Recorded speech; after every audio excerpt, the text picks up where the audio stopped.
Good morning, everyone. Got your coffee? I've got mine. So listen, to every single person, to all 8 of you who bought a coffee mug yesterday, thank you so much. I know that doesn't sound like a lot of sales but for my small little Etsy shop, my little business, that is a lot in a day for me. Thank you so much. And I just recently started getting paid by Etsy for the coffee mugs.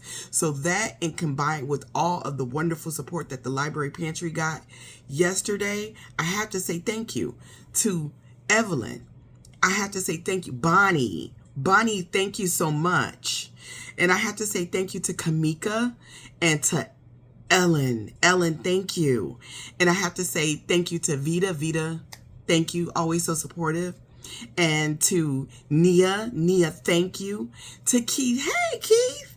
And I have to say, Keith is one of those people that always, when I do something for the kids, like if I want to do backpacks or something like that, Keith always gets right in there and helps out.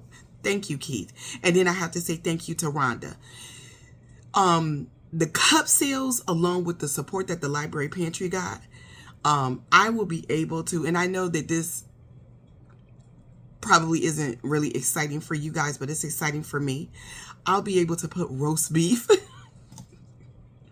in the Library Pantry. Roast beef is one of those items, it goes very fast. And they sell it in a can in bulk. But it's expensive. You know, it's more expensive than, say, the things that we typically put in there, you know, for protein, like Vienna sausage, like tuna, like Spam, like the canned chicken. You know those cans of chicken that you get at, like, say, someplace like Family Dollar or even the grocery store, even those, you know, those cans of tuna, chicken, they're about the same size as those. They're bigger than the tuna, but you know, they're the same size, and people ask for those, and we very seldom are able to put those in there. But when we are, they go like that. And people always ask me, hey, do you got any roast beef in the house? And I always pair that with mashed potatoes, sweet potatoes, rice, or something like that, Mexican rice. And it's real good to heat up and like pour over, say, some mashed potatoes. And people are really fond of that. Get them a can of vegetables, get them one of those boxes of the off-brand Jiffy Mix, and baby, they got a meal. Okay, amen, amen. They got a meal. So thank you so much. I will leave the link to the cups. Got your coffee? I've got mine down in the comments. So let me tell you what came for me yesterday. What's going on with my phone? Let me tell you what came for me yesterday.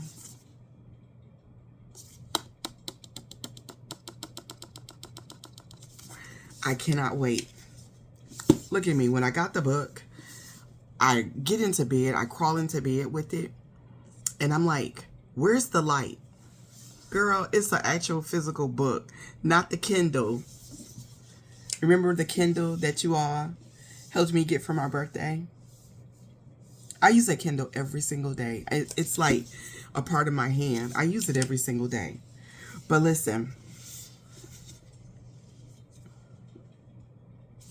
by the way, I got this book with the support that you, Bethany, sent me, because I thought it would be a good thing to do with that reparations payment. So that's what I actually purchased this book with, just so you know.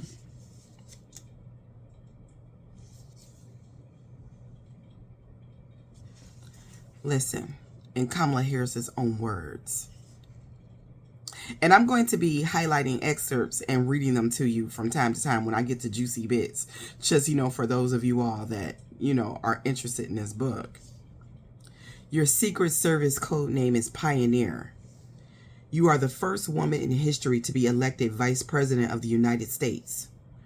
On July 21st, 2024, your running mate, Joe Biden, announces that he will not be seeking re-election.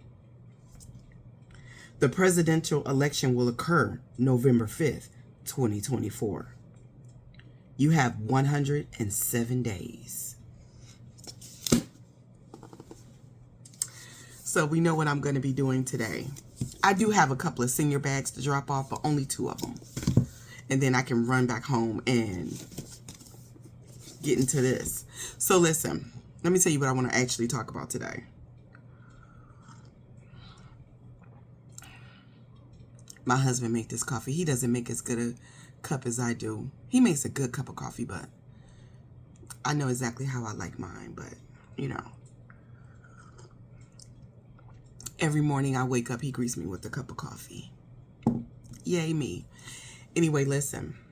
I was watching this segment with Deontay Kyle. He was on a sister's, I forget what her name is, but he was on her podcast. And this reminds me a little bit about what we were talking about yesterday about the village and how people talk about how the village isn't there. Oh, by the way, we changed the name of our Facebook group, The Room, to The Village, because we thought that aligned more with what we were trying to accomplish over there. So if you look for The Room, it's not called The Room anymore. It's called The Village, because we're building a village over there. But anyway, Deontay Kyle was talking about, it reminded me of that. He was talking about how in black families, how bad we talk about each other. And when I tell you, it didn't really hit me in the feels, but I had a really strong reaction to it. That can no longer hit me in the feels anymore, because I think I've worked all that shit out. But I come from a big family dynamic. You know, y'all know that. My mom had like a bunch of brothers and sisters. My grandmama had a whole bunch of kids, child.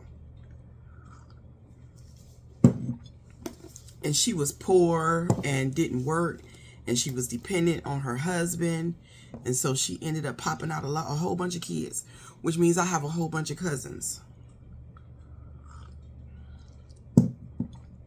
And let me tell you, nobody in my whole life, and I mean in my whole life, has talked about me worse than my family has. Nobody has talked about me worse than my family has. And I have had family say things to me about me that were so disgusting and so hurtful at the time those things got said. And I was traumatized and unhealed, and I didn't realize that I could just leave. You know what I'm saying? Like, I could just leave. Like, I could just go.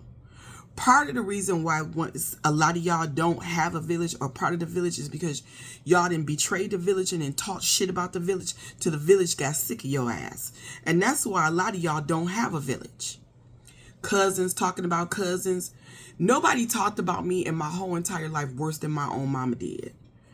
This woman then talked about me so bad, and to the point where when she didn't have nothing to talk about or stretch into and make something a lot bigger than what it was, she outright lied on me. Like, just outright fucking lied on me.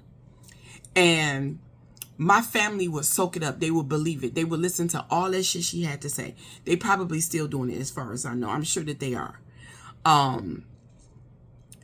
I remember this one time, one of my aunties died, and my son, he was in college at the time. And I remember I got these two cousins, they're twins, right? And I'm not trying to be funny, because I never would have said it out loud until until one of them went in on my son. And he's sitting there just minding his business, and then just all of a sudden, this particular cousin just targeted him. And at the time, my son, he had a weight problem. He's since got that under control. Good for him. Congratulations. But he started picking on him just out of the blue. And because I've always struggled with my weight, and not to mention that's my child, I had a very visceral reaction to it. Because my son, and I remember there would be times when my son did the same thing that I did. He just kind of shut down because this adult person, you know, a person that's a lot older than he is talking cash shit about him. And, you know, we get raised in the Black community to respect your elders. You know, but sometimes these elders can be off the chain. And I acknowledge that. I acknowledge that, you know. And so he's talking shit about my son, so I just stepped on in.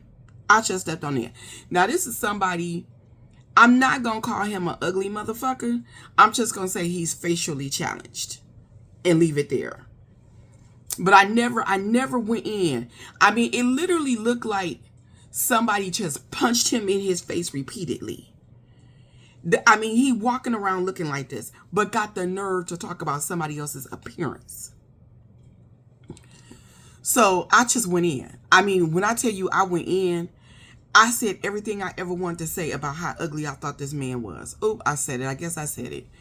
Anyway, I said everything that I ever thought, every ugly thought that I ever thought came out in that moment.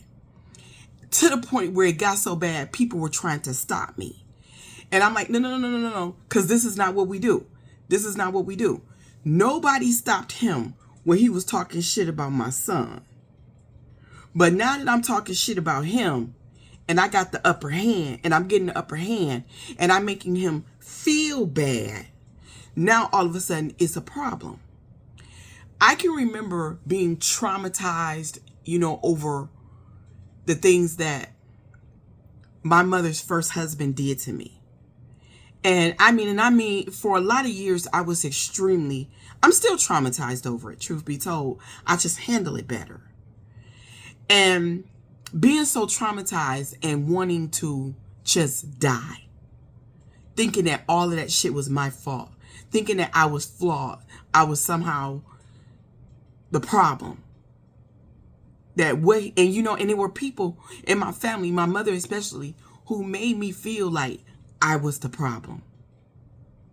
Not him and not what he was doing to me, but I was the problem. I was the problem. I was the flawed one. I was lying on this man, and just I ain't trying to go too deep, but y'all read between the lines. And I just wanted to just die. I did, and I tried to unalive myself so many times. And people in my family, instead of giving me support, asking me what is going on with this child, what is happening with her, they made up nursery rhymes, limericks about my suicide attempts. My family did. My blood. So when you wonder why that one cousin won't come around, because maybe there's a story like mine. Maybe they being lied on. Maybe they being hated on.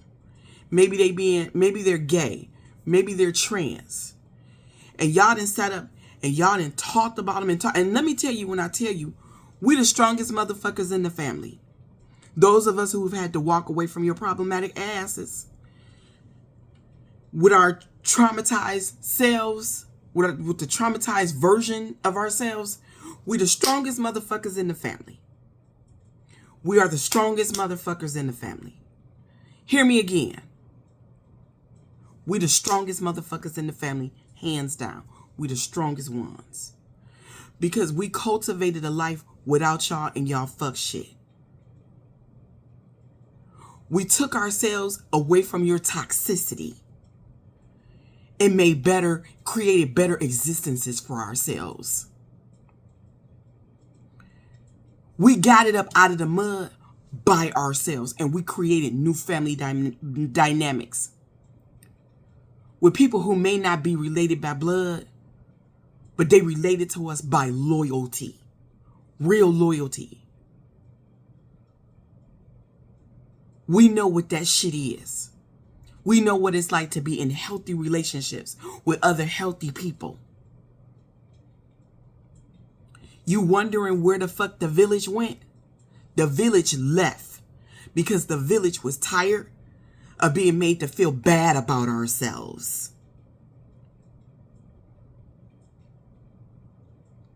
The village got tired of being talked about. The village got tired of being picked on. The village got tired of the toxicity. The village got tired of being used, abused, knocked down, knocked over. It's a whole wide big world out there waiting and willing to do that shit to you.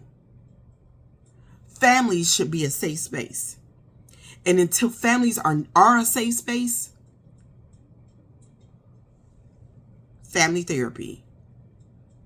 Because y'all need help. When you sitting up plotting against your kinfolk like that, talking shit about your kinfolk like that, putting your kinfolk down like that, that shit is toxic. That's not family. That's not love. That's not support. And that's why so many of us then walked away from y'all. And that's why so many of y'all don't have a village.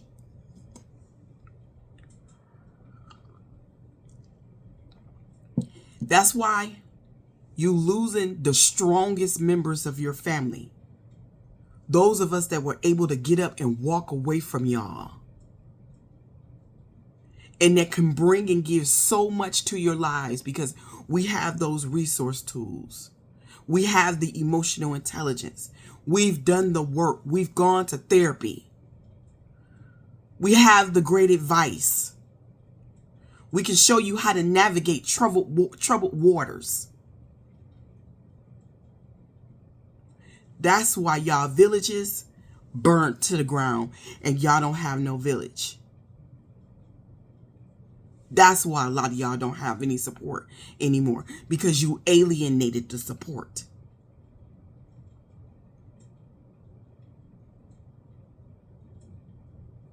The black sheeps are the strong ones. Trust. We're the ones who had to be super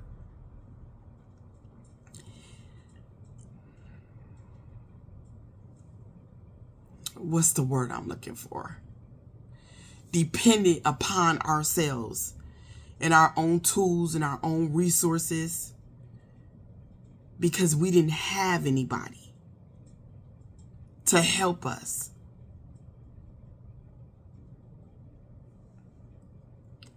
And let me tell you something. The way I'm set up now and the way that I exist in life right now, I really have nothing left for family.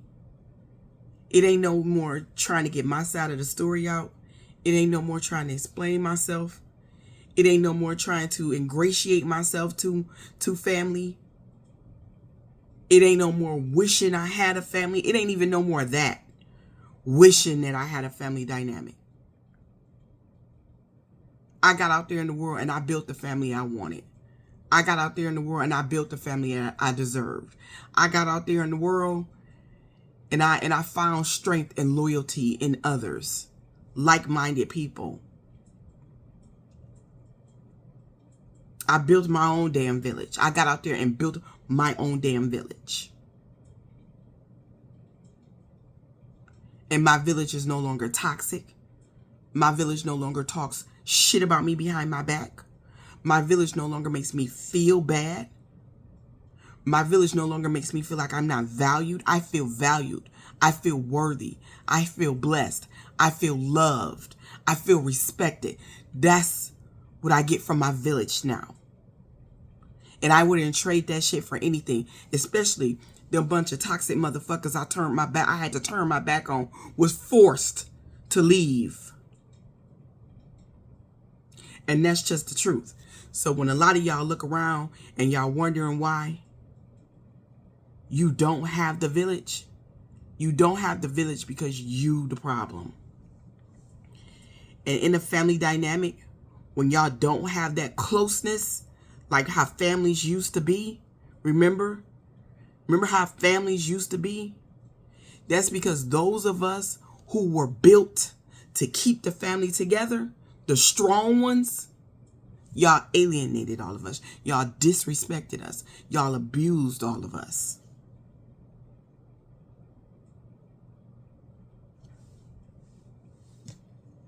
That's where the village going too.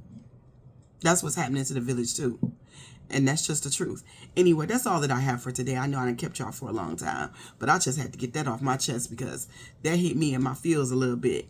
Anyway, once again, if you would like to buy a cup, I will leave the link to that down in the comments. If you would like to support the Library Pantry or this platform, I'll leave my Cash App and Venmo down in the comments. Y'all have a good day. Y'all have a righteous day. Don't be nobody's problem today, okay? And y'all, yesterday, me and my husband, our thing is to go around and try, new coffee shops whenever we get a free day. And yesterday was kind of a free day because we didn't go to the Central Pantry. And y'all would never guess if I told y'all. It's every time I go out now. Every time I go out now. I will spare you the details, but just keep your head on a swivel, okay? Just black folks, take care of yourself. Be mindful. Carry protection.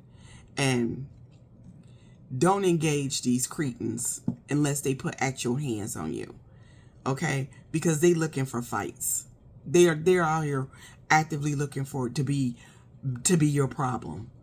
They are demonic spirits, and demonic spirits do not rest. Y'all have a day.